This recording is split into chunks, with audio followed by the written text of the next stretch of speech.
Yes. Fair enough. Now, Mr. Mwita Muriithi, looking back, we have seen actually, the uprising in Uganda when they were actually doing, the elections.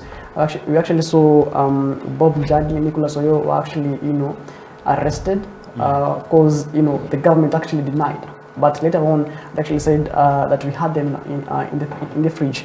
That was also witnessed in Tanzania. We actually saw, Kenyan activists being detained in Tanzania. And one then asks the question, are East African governments, becoming increasingly uncomfortable with, this digitally youth mobilization? Well, like we always say, change of times calls for change of the mind, change of thinking. If the environment around you is changing and you don't change with it to adapt, it becomes very difficult. And the mindset that some of the leaderships in Kenya, Tanzania, East Africa, we talk about countries like Rwanda, these are people who are ruling with the iron fist, a dictatorial mindset that I am the president and I'm supposed to rule. And I'm supposed to make declarations and say anything that goes to my whims and my interest and my liking. And forgetting that days when it used to work was when it was happening on ignorant citizens, because information was so hidden. I know some of you have come of age when we are in that digital space.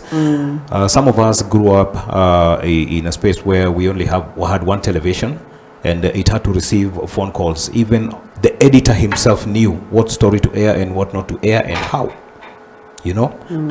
Cabinet minister would dictate how this thing is done. I mean, whatever you're going to say concerning him, for the sake of pleasing the president, when he hears that it was not the 10,000 shillings I gave, I added another 10,000, so mine is 20. And that's the politics that used to be there. And the president will say, these are good, this is one of the best guys. So that was dictatorial.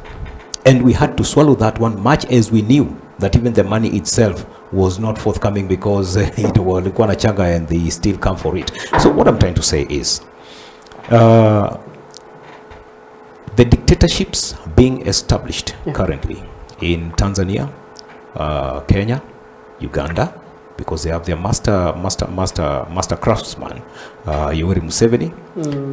Kagame is there for now 32 years. Museveni has hit 40. Now, these are the people who are trying to tell them, I mean, we have not been wrong in clamoring to this position. It's a sweet position, especially when you are able to squeeze your people to a certain way of thinking and begin to rule them with an iron fist. And that is what they're trying to do. Laws are being changed left and right, only to discover that the person who makes the loudest scream is a Kenyan citizen. So I think it's dictatorial leadership in the making, and that is what we are witnessing.